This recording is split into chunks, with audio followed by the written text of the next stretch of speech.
لوگ جو گھروں میں دعوتیں کرتے ہیں افطاریوں کی جی وہ نہیں کرنی چاہیے. اگر کوئی غریب ہے جرمنی میں تو کوئی ایسا بندہ نہیں جس کو روزہ نہ رکھ سکتا ہو یا روزہ افطار نہ کر سکتا ہو, ان کے گھروں میں بھیج دیں. اگر جماعتی فنکشن ہو رہا ہے, کوئی افطاری کا پروگرام ہے, تو اس میں انتظامیہ جو ہے وہ کرے, لیکن انتظامیہ کو خود اپنا بھی احساس رکھنا چاہیے کہ انہوں نے قرآن شریف بھی پڑھنا ہے اور عبادت بھی کرنی ہے.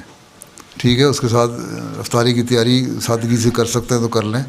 جی باقی لوگوں میں گھروں میں رواج ہو گیا کہ جی افطاری کی صبح سے لے کے شام تک گھر والے ایسی باتیں مصروف ہیں کہ آج ہم نے افطاری کی ہوئی ہے, نمازوں کا وقت آیا تو چلو نمازیں جمع کر کے پڑھ لیں, کوئی رجنی افطاری کرا دو.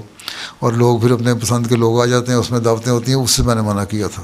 جی ہم کوشش کرتے ہیں کہ مسجد کے اندر جو ہے وہ ہر روز ہماری مسجد جو ہے وہ مغرب کی نماز کے لیے کھلی ہو, لیکن لوگ پھر یہ کہتے ہیں یا بعض لوگوں کی یہ رائے ہے کہ نہیں تھوڑی بہت افطاری کھلی ہو تو وہاں افطاری کے وقت کھجور اور کوئی چیزیں وغیرہ رکھ دیا کریں, لوگ آ کے افطاری کر لیں گے. یا مسجد فضل میں بھی یہاں بھی جی افطاری کے وقت لوگ آتے ہیں, روزہ کھول لیتے ہیں, نماز مغرب کی پڑھ کے چلے جاتے ہیں, لیکن باقاعدہ کوئی اہتمام نہیں ہوتا. لنگر کا جو ٹیم ہے وہ بنا دیتی ہے. ایک ٹیم بنانی چاہیے, یہ نہیں کہ سارا ایک آپ کو سسٹم اس میں انوالو ہو, اللہ ہو جاؤ یہ کرو وہ کرو, شور مچا ہوا ہے, وہ نہیں ہونا چاہیے. جی سادگی سے جو کھلا سکتے ہیں, کوئی بیٹھا مہمان آتا ہے اس کو افطاری کھلاتے ہیں نا, وہاں سے ہم کھجور سے روزہ کھولا کرتے, کھجوریں رکھ دیں وہاں ہیں. زیادہ سے زیادہ کہ لنگر کھانا اگر آپ کا چل رہا ہے تو کچھ سموسہ پکوڑا بنا دیں, کوئی یہی ہوگا نا, پانی پلا دیں, جاؤ گھر جائے کھانا کھانا ہے. جزاک اللہ. جی ہاں.